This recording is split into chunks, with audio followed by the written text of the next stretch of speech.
News पथ पर आगे पब्लिक होर्डिंग पर टैक्स से जुड़ी एक बड़ी खबर है। देश में अमीर गरीब के बीच बढ़ती खाई एक बड़ी चुनौती बनती जा रही है। कोरोना महामारी के बाद ये खाई और बढ़ गई है। केंद्र सरकार ने इससे निपटने के लिए कई योजनाएं बनाई हैं। इसी कड़ी में अब एक बड़ी योजना लाने की तैयारी हो रही है। आपको बता दें कि मीडिया रिपोर्ट के मुताबिक मोदी सरकार डायरेक्ट टैक्स यानी कि इनकम टैक्स कानून में बड़ा बदलाव करने की तैयारी में जुटी है। इस बदलाव के जरिए सरकार की कोशिश होगी कि देश में बढ़ रही आर्थिक असमानता को दूर किया जा सके। रिपोर्ट में कहा गया है कि अगले साल 2024 के लोकसभा चुनाव के बाद अगर मोदी सरकार लगातार तीसरी बार सत्ता में लौटती है तो सरकार का फोकस इसी बदलाव पर होगा। मामले से जुड़े लोगों के हवाले से बताया गया है कि नए बदलाव के तहत मोटी कमाई करने वाले देश के अमीर लोगों पर कैपिटल गेन टैक्स बढ़ाया जा सकता है।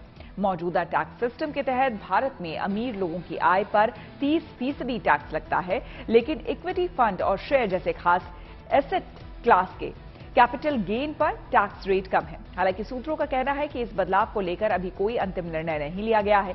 जानकारों का मानना है कि भारत सरकार कैपिटल पर डायरेक्ट टैक्स लगाने के बजाय इनडायरेक्ट टैक्स पर ज्यादा निर्भर है, जो कि चीजों की खपत पर लगाया जाता है।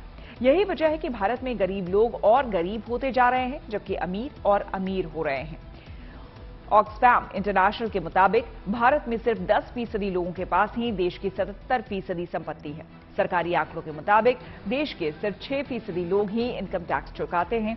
हालांकि मोदी सरकार ने अपने पहले कार्यकाल में कई इनडायरेक्ट टैक्स को खत्म कर साल 2017 में जीएसटी लागू किया था। जीएसटी को देश में इनडायरेक्ट टैक्स खत्म करने की दिशा में अब तक का सबसे बड़ा सुधार माना जाता है।